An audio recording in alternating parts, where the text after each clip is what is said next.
আসসালামু আলাইকুম। ওয়ালাইকুম আসসালাম। কি নাম আপু? মায়া। কেন আসছেন এই ভিডিওর সামনে?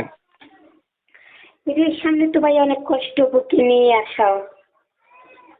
বিয়ে হয়েছে? জি ভাইয়া, বিয়ে হয়েছিল, স্বামীও চলে গেছে। দেশের বাড়ি কোথায়? সিলেটে। সিলেটে থাকেন?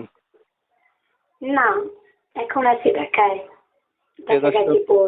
শুনতে পেরেছেন আপু কোথায় থেকে যুক্ত হয়েছে? এর মধ্যে একটা কথা বলছি, যারা এই মুহূর্তে যুক্ত থেকে কথাগুলো শুনছেন আমি প্রথমে জানাবো ধন্যবাদ।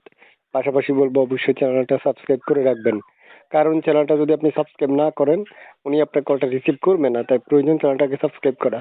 তো আপু শুনতে চাচ্ছি যে এই নাম্বারটা কার? ভাইয়া নাম্বারটা আমার। এই নম্বরে ফোন দিলে আপনাকে পাওয়া যাবে অবশ্যই। সব সময়?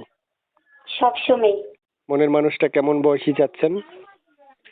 কারণ যেরকম বয়সী হয় না কেন, শুধু 2 বেলা একটা ডাল ভাত খাওয়াইতে পারলে চলবে। আর কোনো প্রবলেম নাই?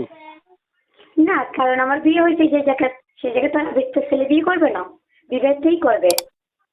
ও, আপনি বিবাহিত? জি, বিয়ে বাচ্চা হয়েছিল। আছে? না ভাইয়া, 3 মাস সংসার করছি। 3 মাস সংসার করলে তো, 1 মাস সংসার করলে তো বাচ্চা কাচ্চা হওয়ার কথা, হয় নাই? না, বাচ্চা কাচ্চা হয়নি। তো ছাড়ছেন কেন? স্বামীর চরিত্র ভালো ছিল না, মদ গাঁজা খাইতো, অন্য নারীর প্রতি লোভ লালসা ছিল, সেই কারণে ছাড়ছি। ও আচ্ছা, লুচ্চা ছিল।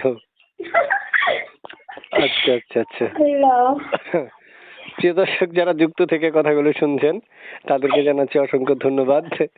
যদিও কথাটা বলা এভাবে ঠিক হয়নি, তারপরে বলে ফেললাম। কারণ হচ্ছে স্বামী যত 3-4 মহিলার দিকে নজর ছিল, উনি এখন হচ্ছে 8-10টা মানুষের খুঁজে একটারে নিবে। তো ওনার নিজের মতো করে নিবে। আগেরটা তো ভালোভাবে যাচাই বাছাই করতে পারে নাই, এই জন্য লুচ্চা ছিল বলে ডিভোর্স দিয়ে দিছে।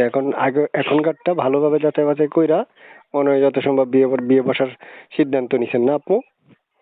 অবশ্যই অবশ্যই। ঠিক আছে আপু, তা আপনি কি আর মানে স্পেশাল কিছু বলবেন না রেখে দিব? না ভাই, আর কিছু বলার নাই, যা কিছু বলার 150 ফোন দিলেই বলবো। সত্যি? জি। একটা হাসি দেন না আপু। আল্লাহ ভাই, আপনার সাথে হাসি দিয়ে কি হবে বলেন? মনের মনে যাকে পাবো তার সাথেই হাসবো। সত্যি? অবশ্যই। ঠিক আছে দর্শক, আপনারা হাসি শোনার জন্য এক্ষুনি কল করুন। আল্লাহ হাফেজ।